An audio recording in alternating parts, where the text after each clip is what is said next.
Everyone, जय श्री राम, राधे राधे। मैं हूं प्रिया और स्वागत है आप सभी का आपकी अपनी इस family crack any exam helper पर। जैसा कि आप लोग जानते हैं, ये वीडियो जो है हमारी किसी भी कम्पिटिटिव एग्जाम्स के लिए मोस्ट इंपोर्टेंट रहने वाली है, जिसके अंदर आपका जीके जीएस का पोर्शन पूछा जाता है। यानी कि वो सभी क्वेश्चंस यहाँ पर रहेंगे जो कि आपके प्रीवियस ईयर एग्जाम्स के अंदर आपके पूछे गए थे। तो मोस्ट इंपोर्टेंट क्लास आपके लिए रहने वाली है। बिना वीडियो को स्किप किए हुए आप वीडियो को एंड तक जरूर देखना। अगर आपको कोई भी क्वेरी है, कोई भी क्वेश्चंस है आपके, तो वो कमेंट बॉक्स में आप कमेंट कर सकते हो और जो मैं आपसे क्वेश्चन पूछूं उसका भी आपको कमेंट बॉक्स के अंदर आंसर देना है। दोस्तों, आप अपनी पेन और कॉपी आप साथ में लेकर बैठा करो कि जहां पर भी आपको ये लगे कि ये पॉइंट आपसे पहले मिस हो गया था तैयारी करते वक्त, तो उस पॉइंट को आप अपनी नोटबुक के अंदर नोट कर सकते हो, ताकि एग्जाम के टाइम में इजीली आप उन चीजों को रिवाइज कर सके। तो सबसे फर्स्ट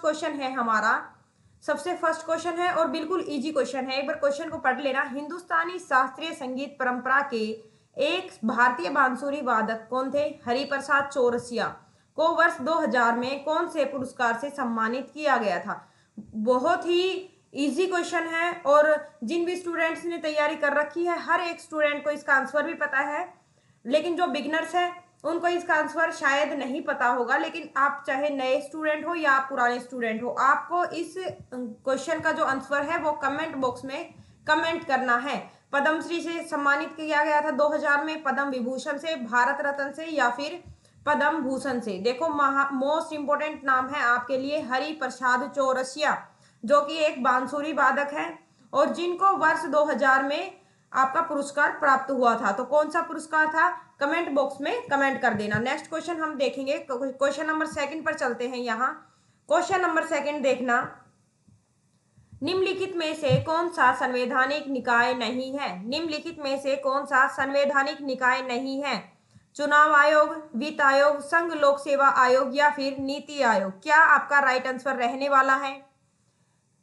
चुनाव आयोग, वित्त आयोग, संघ लोक सेवा आयोग या फिर नीति आयोग? तो यहाँ पर हमारा राइट आंसर रहेगा option number D, NITI Aayog. अगर हम लोग बात करें कि नीति आयोग की स्थापना कब हुई थी, तो वर्ष 2015 में, 1 जनवरी 2015 में नीति आयोग की स्थापना हुई थी। पीछे वाली एक वीडियो में मैंने आपको नीति की फुल फॉर्म बताई थी, आपको कमेंट बॉक्स के अंदर फुल फॉर्म लिख देनी है, ठीक है। 2015 में हुई थी। किसके स्थान पर हुई थी? तो इससे पहले था आपका योजना आयोग।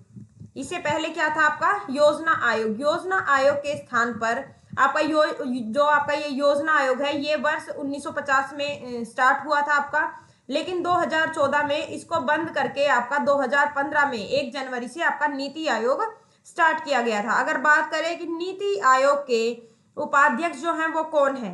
उपाध्यक्ष, क्योंकि अध्यक्ष तो देखो हर किसी को पता है कि कौन है, जो भी भारत के प्रधानमंत्री होंगे वही वर्तमान टाइम में वही जो है वो नीति आयोग के अध्यक्ष होंगे। और 2014 से अब तक प्रधानमंत्री कौन है? श्री नरेंद्र मोदी जी। तो वो अध्यक्ष हैं आपके नीति आयोग के। अगर उपाध्यक्ष की बात करें तो कौन है उपाध्यक्ष? सुमन के बेरी। सुमन के बेरी जो है वो उपाध्यक्ष हैं किसकी? नीति आयोग की, यानी कि सीईओ की पोस्ट पर हैं। और जो हमारे जो पीएम है वो है इसके अध्यक्ष। तो आपने क्वेश्चन को अच्छे से एनालाइज कर लिया हो गया। नेक्स्ट क्वेश्चन के ऊपर चलते हैं। क्वेश्चन नंबर 3 देखना बेटा। यहाँ पे बेरोजगारी दर और मुद्रा वेतन परिवर्तन की दर के बीच में संबंध की जांच कौन सा वक्र करता है? कौन सा वक्र करता है? बेरोजगारी दर और मुद्रा वेतन परिवर्तन की दर के बीच में जो जांच करता है वो कौन सा वक्र करता है? आई होप आप इजीली इसका आंसर दे देंगे। फिलिप्स वक्र, उदासीनता वक्र या आपूर्ति वक्र या फिर मांग वक्र? कौन सा करता है आपका? तो यहाँ पर आपका ऑप्शन नंबर ए बिल्कुल राइट आंसर रहने वाला है आपका। बेरोजगारी दर और मुद्रा वेतन के परिवर्तन के लिए, बेरोजगारी दर और मुद्रा वेतन परिवर्तन की दर से संबंधित है आपका कौन सा है? फिलिप्स दर, ये फिलिप्स वक्र, ठीक है।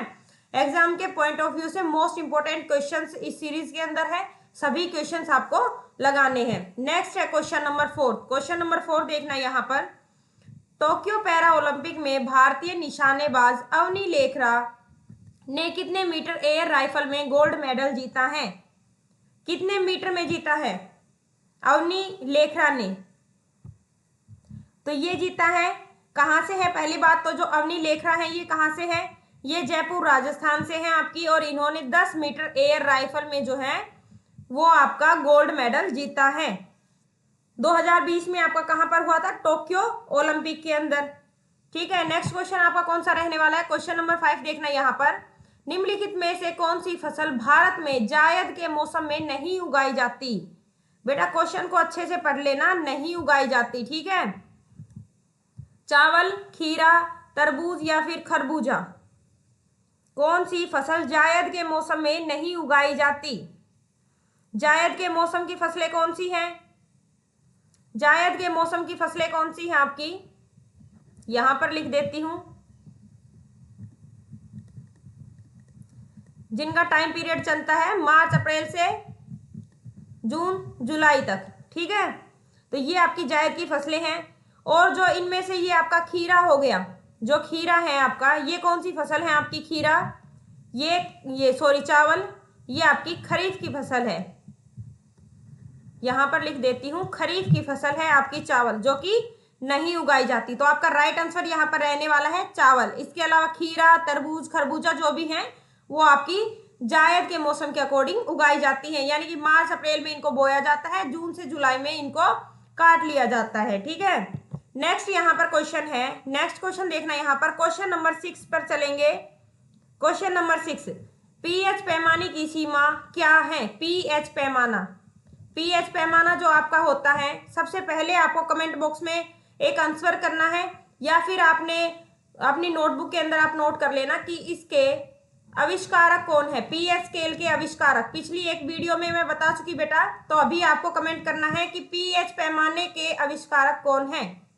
यहाँ पर जो पीएच स्केल है ये आपका 0 से 14 तक होता है। कहाँ तक होता है? यानी कि ऑप्शन नंबर ए आपका राइट है, 0 से 14 तक होता है। यहाँ बीच में आपकी एक नंबर होती है 7। ठीक है, 6 के बाद आपका 7 आता है। 7 नंबर पर जितनी भी आपकी वस्तुएं होती हैं वो सभी उदासीन होती हैं। कैसी होती है? उदासीन होती है। 0 से 7 तक नहीं, 7 से पहले, यानी कि 0 से 7 तक जो आपकी संख्याएं होती, जो आपकी जितनी भी चीजें होती हैं वो सारी अम्लीय होती हैं। कैसी होती है? अम्लीय होती हैं। और 7 से लेकर 14 तक जितनी भी चीजें होती हैं वो आपकी क्षारीय होती हैं। कैसी होती है? क्षारीय होती हैं। पिछली वीडियो के अंदर मैंने ये चीजें आपको अच्छे से समझा दी थी। ठीक है, ये आपका 7 नंबर पे जो भी चीजें होंगी आपकी पीएच पैमाने के ऊपर, जो भी 7 के ऊपर निकलेगा वो आपका उदासीन है, उससे पहले अम्लीय है आपका, और उसके बाद में आपका क्षारीय है। आई होप आप अच्छे से क्वेश्चन को समझ गए होंगे। नेक्स्ट क्वेश्चन पर चले, यहाँ नेक्स्ट क्वेश्चन पर चले।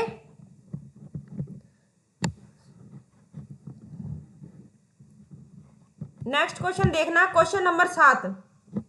क्वेश्चन नंबर 7 देखना, यहाँ हिंदू कैलेंडर के अनुसार होली किस दिन मनाई जाती है? होली आपकी जो है वो मार्च के महीने में मनाई जाती है, मार्च में मनाई जाती है आपकी। लेकिन अगर बात करें हिंदू कैलेंडर की, हिंदू कैलेंडर के अनुसार जो होली है वो आपकी किस दिन मनाई जाती है? चैत्र पूर्णिमा को, पौष पूर्णिमा को, फाल्गु पूर्णिमा को, या फिर माघ पूर्णिमा को? तो हिंदी कैलेंडर के अनुसार ये आपकी फाल्गुन पूर्णिमा को मनाई जाती है होली। ठीक है, हम यहाँ पर हिंदू कैलेंडर की बात कर रहे हैं बेटा। और एग्जाम के अंदर हिंदू कैलेंडर में आपकी जो दिवाली है वो कब मनाई जाती है, मकर संक्रांति आपकी कब मनाई जाती है, तो ये सभी क्वेश्चन जो है आजकल आपके जो एग्जाम के अंदर देखे जा चुके। तो ये जितने भी आपके त्योहार हैं, फेस्टिवल है, उन सभी को एक बार देख लेना हिंदू कैलेंडर के अकॉर्डिंग। नेक्स्ट क्वेश्चन पर चले, यहाँ नेक्स्ट क्वेश्चन, क्वेश्चन नंबर 8 देखना। यहाँ पे धारा का एसआई मात्रक क्या है? धारा का एसआई मात्रक ओम, मीटर, वोल्ट या फिर एम्पियर? धारा का एसआई मात्रक क्या है? यहां पर आपका राइट आंसर रहेगा एम्पियर। क्या रहेगा? एम्पियर जो है वो धारा का एसआई मात्रक है। अगर बात करें लंबाई का, लंबाई का क्या है? विभवांतर का क्या है? ये भी एक बार देख लो थोड़ा सा। प्रतिरोध का क्या होगा? प्रतिरोध। और पदार्थ की मात्रा, कोई भी पदार्थ है उसकी मात्रा, इसका एसआई मात्रक क्या होगा? जल्दी से कमेंट करो। तो आपका लंबाई का क्या होगा? मीटर, लंबाई का मीटर,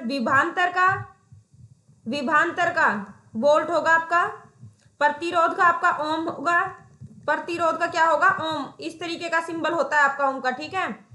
और जो पदार्थ की मात्रा है उसका क्या होगा मोल होगा। मोस्ट इंपॉर्टेंट है ये चीजें, तो इनको भी साथ में लेकर चलना, ठीक है। जब भी आप कोई भी मॉक टेस्ट लगाने बैठो या कोई भी आप प्रीवियस ईयर क्वेश्चन करने बैठो तो उसका एनालिसिस जरूर से जरूर किया करो बेटा, चाहे आप बुक से करो या ऑनलाइन क्लासेस से करो, कहीं से भी करो, ठीक है। नेक्स्ट क्वेश्चन पर चलें। क्वेश्चन नंबर 9, क्वेश्चन नंबर 9 देखना यहां पर, निम्नलिखित में से कौन सी झील आंध्र प्रदेश और तमिलनाडु की सीमाओं पर स्थित है। ये आपका हो गया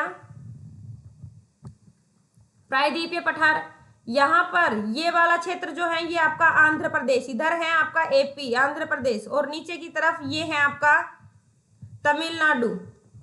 तो आंध्र प्रदेश और तमिलनाडु की जो ये वाली जो झील है यहाँ पर इसके बॉर्डर के ऊपर स्थित है, कौन सी झील है आपकी डल झील। डल झील कहां पर है आपकी जम्मू कश्मीर में, ठीक है।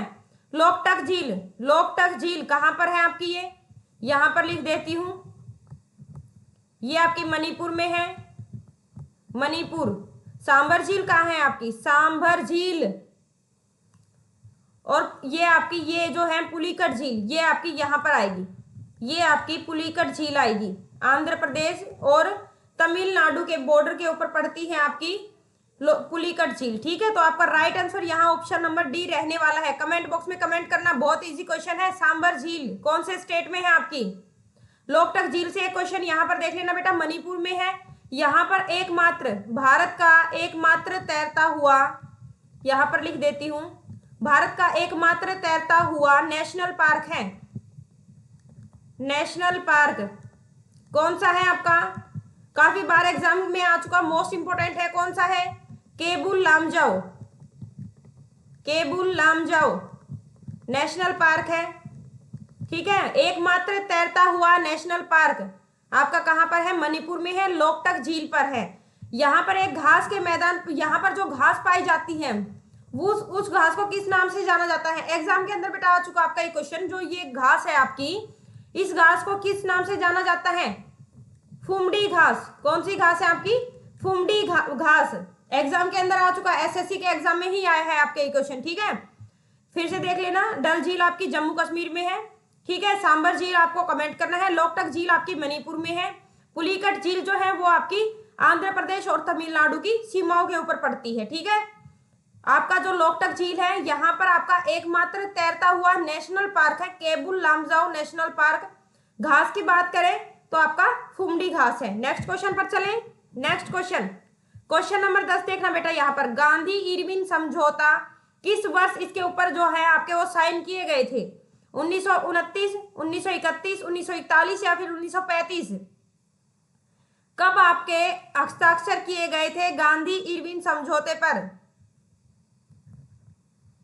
तो ये आपका कब किया गया था आपका 1931 में। ऑप्शन नंबर बी जो है आपका बिल्कुल करेक्ट आंसर यहाँ पर रहने वाला है। 1931 के अंदर गांधी इरविन समझौते पर जो है वो आपके हस्ताक्षर किए गए थे। मैं आपको 2 डेट देती हूँ, इस डेट के बारे में आपको बताना है। 17 फरवरी 1931 गांधी इरविन समझौते से रिलेटेड है आपकी, एक है आपकी 5 मार्च 1931। इन दोनों डेट के बारे में आपको लिखना है, ठीक है। नेक्स्ट है आपका, नेक्स्ट क्वेश्चन चलेंगे। नेक्स्ट क्वेश्चन है क्वेश्चन नंबर 11 देखना, यहां पर है निम्नलिखित में से किसे ढींग एक्सप्रेस भी कहा जाता है। ढींग एक्सप्रेस किसे कहते हैं, हिमा दास, पीटी उषा, मीराबाई चानू या फिर जिस्ना मैथ्यू। जिस्ना मैथ्यू किसको कहा जाता है ढींग एक्सप्रेस। तो नॉर्मली सी बात है, ढींग एक्सप्रेस जो है वो आपका हिमा दास को कहा जाता है। ऑप्शन नंबर ए जो है वो राइट आंसर है। किसको कहा जाता है, हिमा दास को कहा जाता है ढींग एक्सप्रेस। और अगर पथौली एक्सप्रेस की बात करें तो किसे कहा जाता है, पीटी उषा को। किनको कहा जाता है, पीटी उषा को। चले नेक्स्ट क्वेश्चन पे। यहां पर देखो क्वेश्चन नंबर 12, क्वेश्चन नंबर 12 देखो, प्रायद्वीपीय बंदरगाह कहाँ स्थित है। प्रायद्वीपीय बंदरगाह कहाँ स्थित है, उड़ीसा, तमिलनाडु, आंध्र प्रदेश या फिर पश्चिम बंगाल? प्रायद्वीपीय बंदरगाह,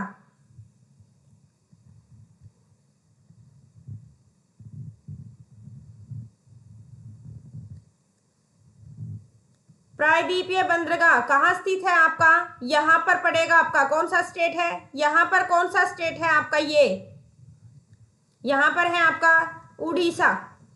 कौन सा स्टेट? नेक्स्ट क्वेश्चन पे चलें। अगला क्वेश्चन देखो, पॉलिटी का क्वेश्चन है, बहुत इंपॉर्टेंट क्वेश्चन है, काफी बार एग्जाम में आ चुका है और बच्चे जो है कंफ्यूज हो जाते हैं इस क्वेश्चन को लेकर। ठीक है, भारतीय संविधान का कौन सा अनुच्छेद धन विधेयक से को जो है वो परिभाषित करता है, यानी कि धन विधेयक से संबंधित है? कौन सा अनुच्छेद? अनुच्छेद 114, अनुच्छेद 112, अनुच्छेद 116 फिर या अनुच्छेद 110 धन विधेयक को परिभाषित करता है? तो यहां पर आपका आंसर आएगा, बिल्कुल राइट आंसर है ऑप्शन नंबर डी, अनुच्छेद 110 जो है वो धन विधेयक को परिभाषित करता है।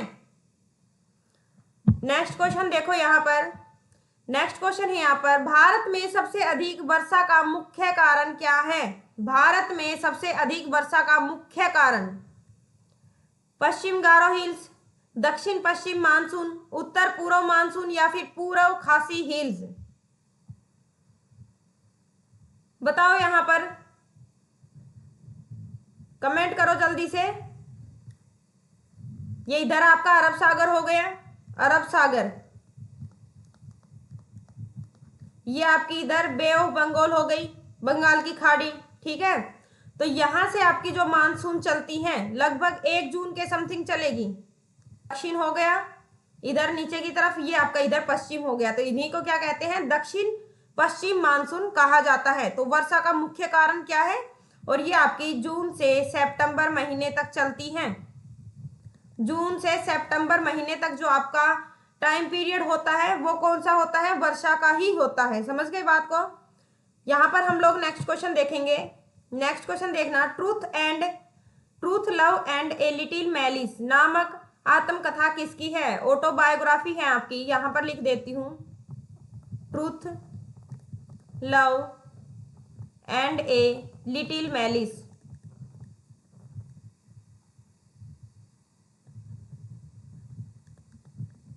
ये किसकी ऑटोबायोग्राफी है? खुशवंत सिंह, चेतन भगत, प्रतिभा राय या फिर अमृता प्रीतम? तो ये है आपकी खुशवंत सिंह की। ए ट्रेन टू पाकिस्तान किसकी है? खुशवंत सिंह की है। ये भी मोस्ट इंपोर्टेंट है, बताई है मैंने आपको, यहां पर लिख देती हूं, ए ट्रेन टू पाकिस्तान, ये भी आपकी खुशवंत सिंह की बुक है। ठीक है, तो आपको इन चीजों के ऊपर जितने भी आपके फेमस राइटर वगैरह हैं उनके बारे में आपको पढ़ना है, वहां से एक क्वेश्चन आपके जो एग्जाम है उसके अंदर जरूर आपको देखने को मिलेगा। ठीक है, चाहे आपके वे प्राचीन इतिहास की पुस्तकें पूछ लें या फिर आपकी जितनी भी नवीनतम पुस्तकें हैं, जैसे एग्जाम वॉरियर किसकी हैं। ठीक है, तो ये सभी पुस्तकें जो हैं वो आपको याद कर लेनी है, बहुत इजी है। अगर आप मुझे कमेंट करेंगे तो मैं इकट्ठा आपको सभी पुस्तकें जो हैं उनके सभी राइटर मोस्ट इंपोर्टेंट जितनी भी हैं एग्जाम के अंदर जो आ चुकी, वो सभी एक साथ करवा दूंगी। नेक्स्ट है यहाँ पर, नेक्स्ट क्वेश्चन देखना, नेक्स्ट क्वेश्चन यहाँ पर देखना, क्वेश्चन नंबर 16, शब्द योरकर किस खेल से संबंधित है? कौन सा शब्द है योरकर? किस खेल से संबंधित है आपका? खो खो, बैडमिंटन, क्रिकेट या फिर कबड्डी? तो योरकर जो है आपका वो संबंधित है क्रिकेट से। ऑप्शन नंबर सी बिल्कुल यहाँ पर आपका राइट आंसर रहने वाला है। किससे? योरकर किससे संबंधित है? क्रिकेट से संबंधित है। नेक्स्ट क्वेश्चन पर चलो, निम्नलिखित में से किस भारतीय संगीतकार को मलिका ए गजल कहा जाता है? मलिका ए गजल किस संगीतकार को कहा जाता है? प्रभा भारती, बेगम अख्तर, चित्रा सिंह या फिर फरीदा खानूम? किनको कहा जाता है? बेगम अख्तर को मलिका ए गजल की उपाधि दी गई है। किनको दी गई है? बेगम अख्तर को। नेक्स्ट क्वेश्चन है हमारा यहाँ पर, भारत में तीसरी पंचवर्षीय योजना का मुख्य उद्देश्य, तीसरी पंचवर्षीय योजना का मुख्य उद्देश्य पूछा है। प्रीवियस जो क्लासेस मैंने आपकी ली हैं इस सेट के अंदर, उसके अंदर मैंने आपको 12 की 12 योजनाएं करवा रखी हैं। अगर आपने नहीं देखी तो आप वहां से देख सकते हैं। तो इसका मुख्य उद्देश्य क्या है? ग्रामीण विकास, स्वतंत्र अर्थव्यवस्था, वित्तीय समावेशन या फिर आर्थिक सुधार? क्या रहने वाला है आपका? तो यहां पर आएगा आपका स्वतंत्र अर्थव्यवस्था। स्वतंत्र अर्थव्यवस्था। अगर बात करें 5 ईयर प्लान्स की, तो ये आपकी 1951 से 1956 तक आपकी पहली चली थी। फिर आपकी 1956 से लेकर 1900 तक आपकी ये 61 तक सॉरी आपकी दूसरी चली थी। और फिर आपकी 1961 से लेकर 1966 तक जो है वो आपकी तीसरी चली थी। ठीक है, जिसके अंदर 1962 में आपका चीन युद्ध हुआ था, भारत चीन इंडो चाइना युद्ध। और 1965 के अंदर आपका इंडो पाक युद्ध हुआ था, जिसमें पीओके पाक ऑक्यूपाइड कश्मीर जो आपका वो हिस्सा है वो इन्होंने कब्जा लिया था। 1999 में युद्ध हुआ था पाकिस्तान का भारत के साथ। कौन सा था? कारगिल युद्ध। कौन सा युद्ध था आपका? कारगिल युद्ध। ठीक है, वो आपका 1999 में हुआ था। लेकिन जो आपकी थर्ड पंचवर्षीय योजना है ये आपकी विफल रही थी, विसफल रही थी ये आपकी। ठीक है, यानी कि इन्होंने अपना टारगेट पूरा ये लोग नहीं कर पाए थे। ये आपकी फर्स्ट थी, ये सेकंड और ये आपकी थर्ड थी, जो कि आपकी विफल रही थी, क्योंकि इनका टारगेट किसी कारण आपका कंप्लीट नहीं हुआ। क्योंकि एक तो इनके साथ भारत चीन का युद्ध हो गया था, एक भारत पाकिस्तान का युद्ध हो गया था, तो उस टाइम पर खाने की भी दिक्कतें इनको फेस करनी पड़ी थी। नेक्स्ट है, नेक्स्ट क्वेश्चन यहाँ पर देखो, भूपेन हजारिका। भूपेन हजारिका किस राज्य से संबंधित हैं? मणिपुर, असम, उड़ीसा या फिर नागालैंड? भूपेन हजारिका, इनके बारे में एक चीज देख लो, आप कमेंट करो, तब तक मैं कुछ बताती हूँ। 2012 में भूपेन हजारिका को पद्म विभूषण से सम्मानित किया गया था। पद्म विभूषण से सम्मानित किया गया था। और 2019 के अंदर इनको भारत रत्न मिला था। भारत रत्न मिला था इनको। किनको? भूपेन हजारिका को। बहुत महत्वपूर्ण व्यक्तित्व रहे हैं। तो कहाँ से है ये आपके? मणिपुर, असम, उड़ीसा या फिर नागालैंड से? कहाँ से हैं आपके? असम से। कहाँ से हैं? असम से हैं आपके भूपेन हजारिका। क्वेश्चन नंबर 20 देखो यहाँ पर, भारत की जनगणना 2011 के अनुसार किस केंद्र शासित प्रदेश में झुग्गियों में रहने वाली आबादी सबसे अधिक है? 2011 के अनुसार केंद्र शासित प्रदेश यानी कि यहाँ पर यूनियन टेरिटरीज की बात की गई है। झुग्गियों में रहने वाली आबादी की संख्या सर्वाधिक है अंडमान और निकोबार में, पुडुचेरी में, चंडीगढ़ में या फिर दिल्ली में? झुग्गियों में रहने वाले लोगों की संख्या सर्वाधिक कहां पर है आपका? दिल्ली में है। दिल्ली में सर्वाधिक आबादी है आपकी। ठीक है, यूटीज में। अगर वैसे पूछे आपसे झुग्गियों में रहने वाले की, तो भी दिल्ली में है। लेकिन अगर आपसे ये पूछे कि यूटीज के अंदर सर्वाधिक आबादी कौन से यूटी के अंदर है आपकी, तो भी ये दिल्ली के अंदर है। नेक्स्ट क्वेश्चन पर चलते हैं। मनप्रीत सिंह का संबंध किस खेल से है? मनप्रीत सिंह का संबंध किस खेल से है? वॉलीबॉल, क्रिकेट, हॉकी या फिर फुटबॉल? तो आपके जो मनप्रीत सिंह हैं वो आपके हॉकी से संबंधित हैं। मनप्रीत सिंह। मेजर ध्यानचंद, मेजर ध्यानचंद ये भी आपके हॉकी से संबंधित हैं। ठीक है, और इनको जादूगर कहा जाता है, हॉकी का जादूगर। किनको कहा जाता है? मेजर ध्यानचंद को। ठीक है, और मनप्रीत सिंह भी आपके हॉकी से ही संबंधित हैं। नेक्स्ट क्वेश्चन पर चलते हैं। नेक्स्ट क्वेश्चन है आपका यहाँ पर, ऑस्ट्रेलिया में उष्णकटिबंधीय चक्रवातों को क्या कहा जाता है या किस रूप में जाना जाता है? विल्ली विलीज, साइक्लोन, टाइफून या फिर हरिकेन? यानी कि तूफान है, उन तूफानों के ही अलग अलग जगह अलग अलग नाम है। ठीक है, जैसे टाइफून कहाँ पर कहा जाता है? टाइफून, ये आपका टाइफून है, ये कहाँ कहाँ जाता है आपका? जापान। चीन में भी टाइफून कहा जाता है, चीन में। ठीक है, यहां पर इसको टाइफून कहते हैं। हरिकेन कहाँ का है? साइक्लोन कहाँ का है? ये आपकी विल्ली विलीज जो है वो ऑस्ट्रेलिया का तूफान है, चक्रवात है ऑस्ट्रेलिया का। कौन सा है? यहां पर लिख देती हूं, विल्ली विलीज। ये कहाँ का है आपका? ऑस्ट्रेलिया का है। कमेंट करो भारत का कौन सा है, भारत का कौन सा है। नेक्स्ट क्वेश्चन है आपका, नेक्स्ट क्वेश्चन, पद्म विभूषण पुरस्कार 2022 प्राप्त करने वाली प्रभा अन्ने किस घराने से संबंधित है। प्रभा अन्ने जो है इनको पद्म विभूषण 2022 में मिला था, यहां पर लिख देती हूं 2022 में इनको पद्म विभूषण मिला था। 1990 सबसे पहले इनको पद्मश्री मिला था। पद्मश्री कब मिला था, 1990 में मिला था। और वर्ष 2000 की अगर बात करें तो इनको पद्म भूषण मिला था, यानी कि तीनों पुरस्कार इन्होंने ले लिए हैं। सर्वोच्च पुरस्कार कितने हैं यहाँ पर, तो आपके 4 हैं, एक आपका भारत रत्न भी आता है। तो कौन से घराने से संबंधित है आपकी प्रभा अन्ने, किराने घराने से। प्रभा अन्ने कौन से घराने से संबंधित है आपकी, किराने घराने से संबंधित है। इसके अलावा कौन है, इसके अलावा एक नाम और देख लो, अब्दुल करीम खान कहाँ से संबंधित है, कौन सा घराना है इनका, किराना घराना।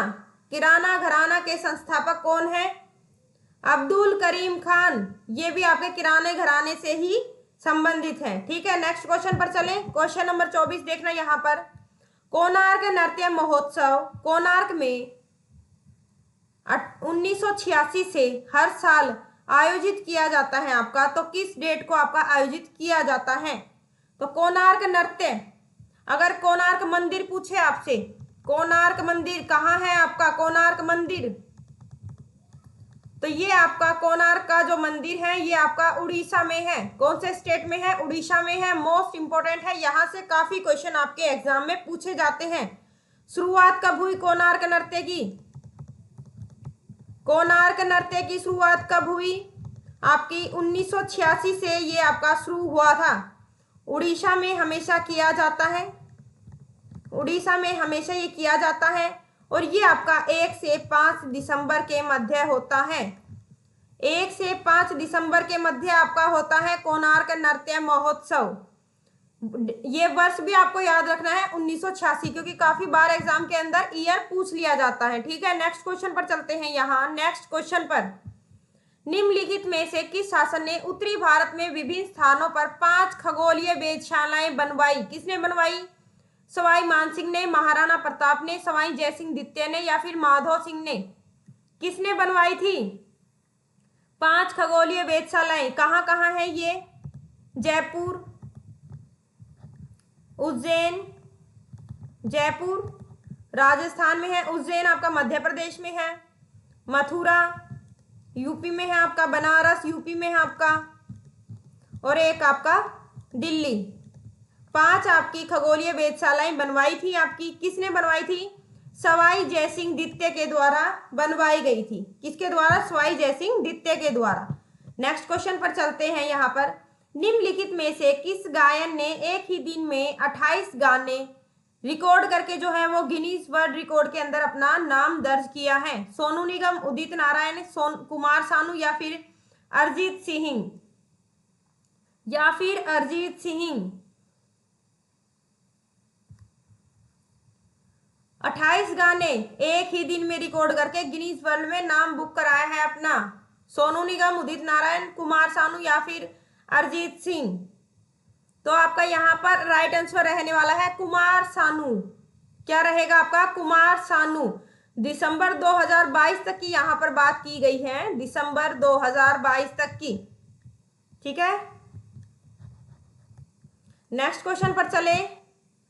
बामनिया छऊ नृत्य महोत्सव निम्नलिखित में से किस राज्य द्वारा आयोजित किया जाता है। क्वेश्चन नंबर 27, बामनिया छऊ नृत्य महोत्सव निम्नलिखित में से किस राज्य द्वारा आयोजित किया जाता है। यहां पर देखो मैंने आपको पहले करवा भी दिया था, पुरुलिया छऊ। छऊ के 3 प्रकार है, पुरुलिया छऊ, सरायकेला छऊ, और एक आपका है मयूरभंज छऊ। कौन कौन से स्टेट से हैं ये आपके, कौन कौन से स्टेट से हैं, तो पुरुलिया छऊ आपका जो है और बामनिया छऊ। ये बामनिया छऊ और पुरुलिया छऊ आपका कहाँ से है? पश्चिम बंगाल। पुरुलिया छऊ पश्चिम बंगाल से। सरायकेला छऊ झारखंड। कहाँ से है? झारखंड से। मयूरभंज छऊ आपका उड़ीसा से है। मयूरभंज छऊ के कहाँ से? आपका उड़ीसा से है। और जो छऊ है, छऊ, इसको अर्ध शास्त्रीय नृत्य कहा जाता है। अर्ध शास्त्रीय नृत्य कहा जाता है, यानी कि semi classical, semi classical dance, semi classical dance. अगर हम लोग बात करें कि क्लासिकल डांस आपके कितने हैं, शास्त्रीय नृत्य टोटल कितने हैं आपके? टोटल आपके 8 हैं। ठीक है, एक आपका कथक है जो कि आपका यूपी से है, यहां पर लिख देती हूं, एक बार देख लेना बेटा। टोटल आपके कितने हैं? टोटल आपके 8 हैं। कौन कौन से? एक तो आपका हो गया भरतनाट्यम। भरतनाट्यम कहाँ से है आपका? तमिलनाडु से। एक आपका हो गया मणिपुरी। कहाँ से आपका? मणिपुर से। एक आपका हो गया ओडिसी।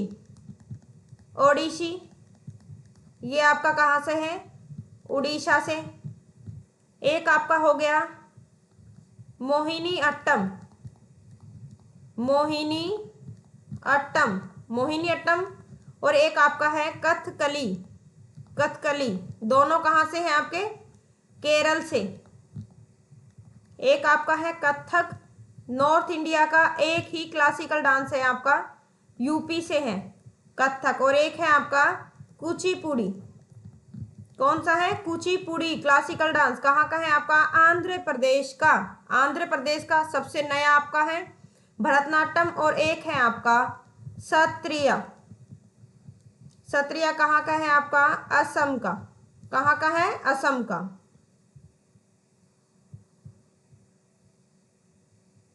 टोटल आपके 8 हो गए। सबसे नया आपका असम का है। लगभग आपका कितना पुराना है ये? लगभग 500 साल पुराना है। 500 वर्ष पुराना है आपका ये। लगभग आपका 2000 वर्ष पुराना है। और अगर बात करें इससे कुछ रिलेटेड कि भरतनाट्यम के पुराने नाम या अन्य नाम क्या है, इसको सादिर अट्टम भी कहा जाता है। सादिर अट्टम, दासी अट्टम, दासी अट्टम या सदीर या फिर सादिर। ठीक है, मंदिरों को समर्पित है ये आपका। किसको समर्पित है? मंदिरों को समर्पित है। आला रिपू से शुरुआत होती है। आला रिपू, सॉरी यहां पर लिख देती हूं, आला रिपू से इसकी शुरुआत होती है, स्टार्ट होता है आपका।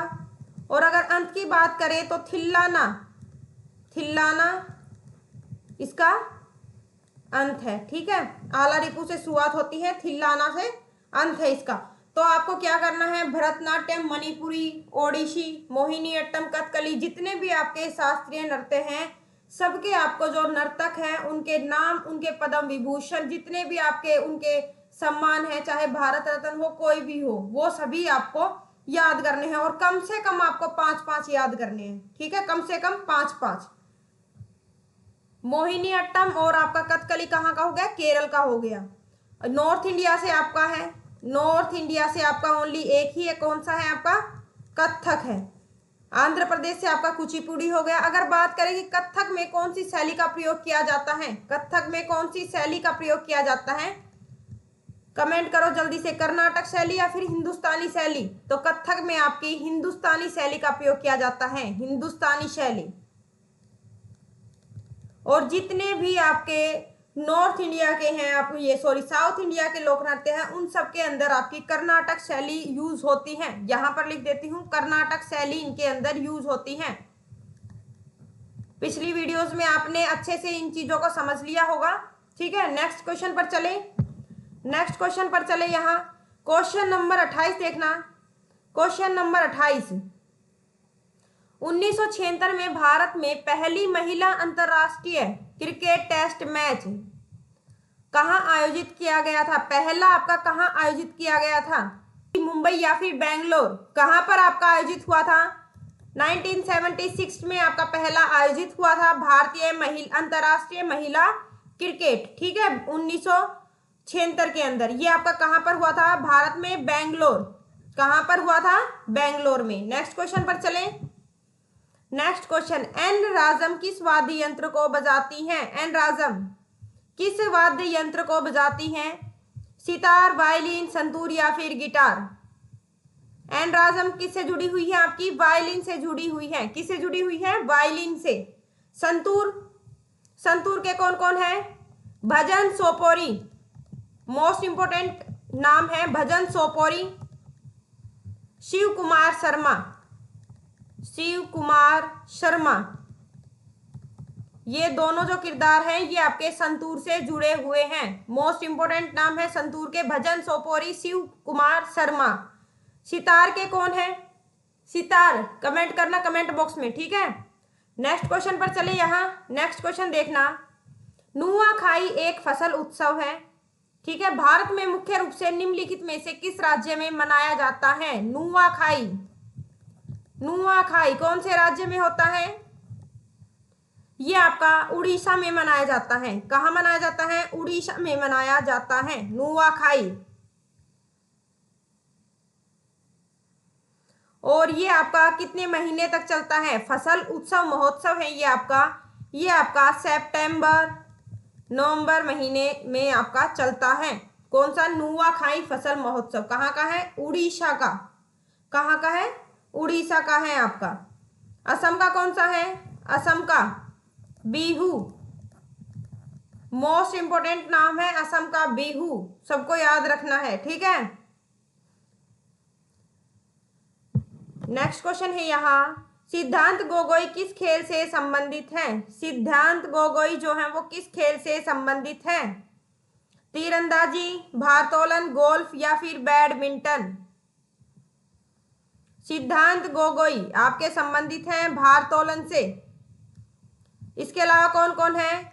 कर्णम मल्लेश्वरी, कर्णम मल्लेश्वरी और आपकी मीराबाई चानू, मीराबाई चानू, ये जो दोनों नाम हैं ये भी आपके भारोत्तोलन से ही संबंधित हैं। किससे संबंधित है? भारोत्तोलन से संबंधित है। नेक्स्ट क्वेश्चन पर चलेंगे। क्वेश्चन नंबर 32, सफेद धागे का उपयोग करके कपड़े पर की गई प्रसिद्ध कढ़ाई को क्या कहा जाता है? ये आपकी चिकनकारी, गोटा, जरदोजी या फिर जरी? क्या कहा जाता है? सफेद धागे की कढ़ाई जो आपकी होती है उसको क्या कहा जाता है? तो उसको कहा जाता है चिकनकारी, चिकनकारी सफेद धागे की कढ़ाई, ठीक है। इसको जीआई टैग भी प्राप्त है और ये आपकी ज्यादातर कहाँ होती है? लखनऊ में। नेक्स्ट क्वेश्चन देखना यहाँ, क्वेश्चन नंबर 33 है, निम्नलिखित व्यक्तियों में से भारत में कथक नृत्य के प्रतिपादन है? कथक से कौन सा नाम है? प्रेरणा श्रीमाली, उषा उत्थुप, सुमन कल्याणपुर या फिर मोनाली ठाकुर? ये आपका हो गया प्रेरणा श्रीमाली। प्रेरणा श्रीमाली जो है वो आपकी कथक से संबंधित है। कथक बता दिया मैंने आपको। कथक कहाँ होता है? आपका यूपी का क्लासिकल डांस है, क्लासिकल डांस है आपका यूपी का। प्रेरणा श्रीमाली जो है ये आपकी जयपुर घराने से हैं, जयपुर घराने से हैं जो कि आपका राजस्थान में है। कहाँ पड़ता है? राजस्थान में। प्रेरणा श्रीमाली के अलावा और भी 2-4 नाम बताओ आप। जैसे आपका महाराज हो गया, रूट वर्ड महाराज, कौन कौन है? लच्छू महाराज, बिरजू महाराज, ये भी जो है वो आपके कथक नृत्य से संबंधित हैं। लच्छू महाराज, बिरजू महाराज। नेक्स्ट क्वेश्चन देखो यहाँ पर, क्वेश्चन नंबर 34, निम्नलिखित में से किसी केंद्र शासित प्रदेश में उच्च न्यायालय स्थापित करने का अधिकार है? किसके पास में है? हाई कोर्ट स्थापित करने का अधिकार किसके पास में है? पहला आपका हाई कोर्ट यूटीज में कहाँ बना था? दिल्ली में बना था। दिल्ली हाई कोर्ट कब बना था? 1966 के अंदर बना था आपका पहला, ठीक है।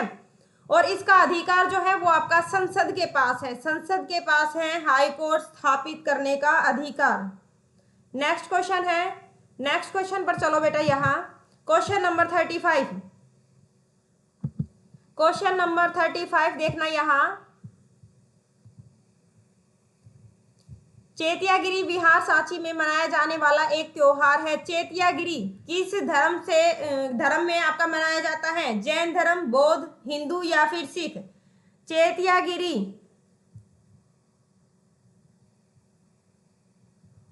कहाँ पड़ता है ये आपका? सांची मध्य प्रदेश।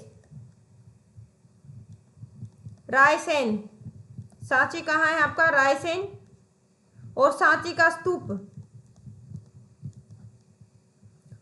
सांची का स्तूप यहाँ पर क्या है? 4 प्रवेश तोरण है, जिनको तोरण कहा जाता है। प्रवेश द्वार जो होते हैं उनको क्या कहा जाता है? तोरण कहा जाता है, ठीक है। तो चैत्यागिरी जो है वो आपका किससे संबंधित है? तो ये आपका बौद्ध धर्म से संबंधित है। किससे संबंधित है? बौद्ध धर्म से आपका संबंधित है। नवंबर महीने में आपका मनाया जाता है चैत्यागिरी। कौन से महीने में? नवंबर महीने में। नेक्स्ट क्वेश्चन है आपका यहाँ क्वेश्चन नंबर 36 देखना। निम्नलिखित में से कौन सी पश्चिम की ओर बहने वाली नदियां हैं?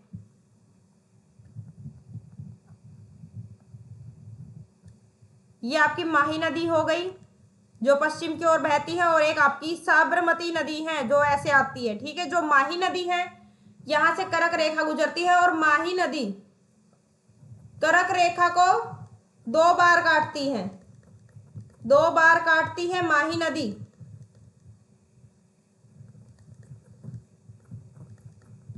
माही नदी, तो माही नदी और जो साबरमती नदी है ये आपकी यहाँ पर पश्चिम की ओर बहती हैं, दोनों की दोनों। बाकी कृष्णा और कावेरी, गंगा, यमुना और आपकी गोदावरी, महानदी, ये सभी जो हैं वो पश्चिम से पूरब की ओर जाती हैं, ठीक है।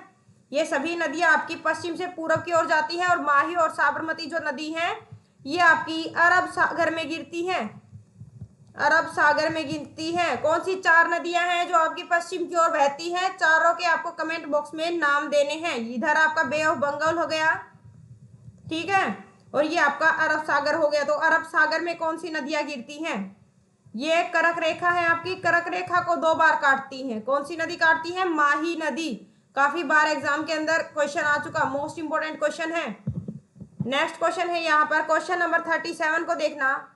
क्वेश्चन नंबर 37 को यहाँ देखेंगे। निम्नलिखित में से कौन सा अनुच्छेद राज्यसभा के गठन से संबंधित है? निम्नलिखित में से कौन सा अनुच्छेद राज्यसभा के गठन से संबंधित है? कौन सा अनुच्छेद है आपका? अनुच्छेद 76, अनुच्छेद 80, अनुच्छेद 84 या फिर अनुच्छेद 92 राज्यसभा के गठन से संबंधित है। कल आपको एक ट्रिक बताई थी सरला नाम से, सरला नाम से कल आपको एक ट्रिक बताई थी। 79 से स्टार्ट करना, 80, 81 से हो गया आपका संसद। हाँ, कल बताई थी आपको ये ट्रिक, ठीक है। तो आपका राज्यसभा के गठन से संबंधित है, राज्यसभा के गठन से संबंधित है। आपका अनुच्छेद जो है वो 80 संबंधित है। आपका अनुच्छेद 80 जो संबंधित है आपका राज्यसभा के गठन से। अगर बात की जाए कि राज्यसभा का सदस्य बनने के लिए क्या क्या क्वालिफिकेशन होनी चाहिए, कम से कम 30 साल की एज होनी चाहिए, ठीक है। 6 साल तक बंदा यहाँ पर काम करता है। किस तरीके से जो लोकसभा है आपकी वो 6 साल तक चलती है, कभी भंग नहीं होती, क्योंकि प्रत्येक 2 साल में एक रहते हैं, और इसको उच्च सदन कहा जाता है। उच्च सदन, लोकसभा को क्या कहते हैं? उच्च सदन लोकसभा को कहा जाता है। वहीं अगर हम बात करें इसके अंदर कितने कैंडिडेट हो सकते हैं? 80। लोकसभा की बात करें, लोकसभा, तो ये क्या है आपका? निम्न सदन है, निम्न सदन है आपका लोकसभा, ठीक है। 25 साल तक कम से कम आपकी एज होनी चाहिए, और 5 साल तक इसके अंदर आदमी काम करता है, 5 साल तक, ठीक है। नेक्स्ट क्वेश्चन पर चलें। नेक्स्ट क्वेश्चन, क्वेश्चन नंबर 38 देखना। निम्नलिखित में से कौन सी भारत की राष्ट्रीय नृत्य अकादमी है? भारत की राष्ट्रीय नृत्य अकादमी है, कौन सी है? भारतीय शास्त्रीय नृत्य केंद्र, संस्कृत स्रोत एवं प्रशिक्षण केंद्र, संगीत नाटक अकादमी या फिर ललिता कला अकादमी, ललित कला अकादमी। तो भारत की राष्ट्रीय नृत्य अकादमी कौन सी है आपकी? संगीत नाटक अकादमी। कौन सी है आपकी? संगीत नाटक अकादमी। इसकी स्थापना जो है वो 1952 में हुई थी। 1952 में इसकी स्थापना हुई थी। उद्घाटन की अगर हम लोग बात करें, की स्थापना हुई 28 जनवरी 1953 में। इसका उद्घाटन हुआ किसका? संगीत नाट्य अकादमी का। यहां पर नेक्स्ट क्वेश्चन की तरफ चलेंगे।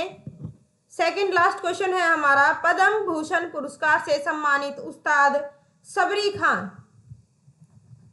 निम्नलिखित में से किस वाद्य यंत्र को बजाते थे? पद्म विभूषण इनको मिल चुका है, तो ये किस वाद्य यंत्र को बजाते थे? संतूर, सरोद, सारंगी या फिर तबला? तो ये आपके सारंगी से संबंधित थे। सबरी खान जो थे वो आपके सारंगी से संबंधित थे। इसके अलावा क्या क्या नाम है आपके? सुल्तान खान। अगर बात करें कि ये कौन से घराने से संबंधित हैं, 2010 में इनको पद्म भूषण मिला, पद्म भूषण मिला। और ये आपके सिक्कर घराने से संबंधित हैं। कौन से घराने से हैं? सिक्कर घराने से संबंधित हैं। ठीक है, कौन? सबरी खान जो है वो आपके सारंगी वादक हैं। नेक्स्ट क्वेश्चन पर चलेंगे। नेक्स्ट और लास्ट क्वेश्चन है ये आपका। हर एक स्टूडेंट को मुझे तो लगता है शायद इसका आंसर जो है वो पता होगा, लेकिन फिर भी आप एक बार देख लेना क्वेश्चन को। हड़प नीति, जिसको डॉक्ट्रिन्स ऑफ लेफ्ट के नाम से भी जाना जाता है, हड़प नीति भारत के निम्नलिखित में से किस गवर्नर जनरल द्वारा तैयार की गई एक विलय नीति थी आपकी? Lord Mayo, Lord Canning, Lord Dalhousie या फिर लॉर्ड वेलेस्ली? किसके द्वारा तैयार की गई थी? तो ये लॉर्ड डलहौजी के द्वारा तैयार की गई थी। 1848 से लेकर 1856 तक आपके रहे थे लॉर्ड डलहौजी। कौन रहे थे आपके? लॉर्ड डलहौजी रहे थे। ठीक है, तो इन्होंने किन किन वो आपके जो कौन कौन सी जगह है जिनको हड़पा था? एक तो आपकी सतारा है जो कि आपकी महाराष्ट्र में पड़ती है। ठीक है, 1848 में सबसे पहले उसको हड़पा था, सतारा को। फिर आपका एक आपका संबलपुर था, संबलपुर, और एक था आपका जैतपुर, जैतपुर। इनको 1849 में हड़पा था, 1849 में हड़पा था। और इसके बाद था आपका अवध, अवध इसको 1856 में हड़पा था। अवध को कब हड़पा था? 1856 में। ठीक है, और अगर बात करें कि भारत के अंदर सबसे पहले रेलगाड़ी किसने चलवाई थी या किसके शासनकाल में चली थी, तो ये आपकी 1853 में, 16 अप्रैल 1853 में लॉर्ड डलहौजी के शासनकाल में, डलहौजी के शासनकाल में आपकी रेलगाड़ी चली थी 34 किलोमीटर, 34 किलोमीटर। कहाँ से कहाँ तक? तो आपकी मुंबई से थाने तक, मुंबई से थाने तक चली थी आपकी रेलगाड़ी। ठीक है, तो ये हमारी। और एक चीज आपको कमेंट बॉक्स में कमेंट करना है, अवध जो है उसको किस तरीके से हड़पा था। तो ये लास्ट क्वेश्चन था आपका। आई होप दोस्तों आपको ये वीडियो जो है वो पसंद आई होगी। अगर आपको वीडियो पसंद आई है तो वीडियो को लाइक जरूर करें, ज़्यादा से ज़्यादा अपने दोस्तों के पास में शेयर करें। अगर आपका कोई भी कमेंट है, कोई भी क्यूरी है, आप तो उसको कमेंट बॉक्स के अंदर आप कमेंट कर सकते हैं, या वीडियो कैसी लगी वो भी आप बता सकते हैं। और सभी मोस्ट इम्पोर्टेंट वीडियोस को पाने के लिए टाइम टू टाइम आपको वीडियो प्रोवाइड हो जाएगी, आपको नोटिफिकेशन मिल जाएगा। इसके लिए आप चैनल को जरूर से जरूर सब्सक्राइब कर लें। मिलते हैं दोस्तों किसी नेक्स्ट वीडियो के अंदर। जय श्री राम, राधे राधे।